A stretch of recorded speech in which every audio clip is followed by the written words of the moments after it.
যুবক যারা, এই দেশের ছাত্র যারা, 9 মাস পরেও আমরা কোনো আওয়ামী লীগের বিচার দেখিনি, বরঞ্চ সাবেক প্রেসিডেন্ট হামিদ উনি পালাতে সাহায্য করেছে আমাদের ইন্টারমিম, যার কারণে তাৎক্ষণিকভাবে আমাদের ছাত্র জনতার হাসনাত ভাই ডাক দেয় যে আমাদের আওয়ামী লীগকে নিষিদ্ধ করতে হবে আজকে যমুনা ঘেরাও। সেই প্রেক্ষিতে ওই দিন থেকে আন্দোলন চলাকালীন একটানা 2 থেকে 3 দিন যায়। পরবর্তীতে আমাদের শেষে যেদিন আওয়ামী লীগ নিষিদ্ধের প্রজ্ঞাপন জারি হবে বা একটা ঘোষণা আসবে, তাৎক্ষণিক মুহূর্তে ছাত্রজনদের বিজয় উল্লাসের সময় সবাই জাতীয় সঙ্গীত গাইতে আগ্রহ প্রকাশ করে এবং আমাদের জাতীয় সঙ্গীত গাওয়া শুরু হয়। তৎক্ষণাৎ কিছু উচ্ছৃঙ্খল এবং যারা 71-কে মানে না, যারা 24-কে মানে না, যারাই রাজাকার, তারাই আমাদের তখন জাতীয় সঙ্গীতে বাধা দেয়। জাতীয় সঙ্গীত বাদ দিয়ে তারা ইসলামী সঙ্গীত পরিবেশন করতে চায়, আমরা তাদের বিরুদ্ধে আমাদের অবস্থান। 71 আমরা অস্বীকার করতে পারবো না, 71 না হলে 24 আমরা কি পালন করতে পারতাম না।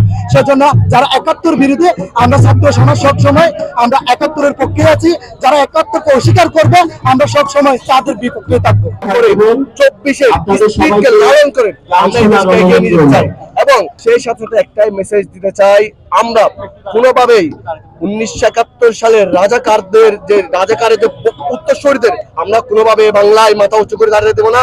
আমরা আমাদের 71-এর চেতনাকে কখনোই বলতে দিব না। কক্সবাজারে সম্মিলিত ছাত্র জনতার যে আজকে সম্মিলিত আয়োজন আপনারা দেখতে পেয়েছেন, যে যারা 71 বিরোধী, 71-কে অস্বীকার যারা করছেন, তাদের বিরুদ্ধে আমরা সব সময় যে ঐক্যবদ্ধ আছি। যারা জাতীয় সঙ্গীতকে যারা অস্বীকার করছেন, আমরা তাদের ঘোর বিরোধিতা করছি। জন্মভূমি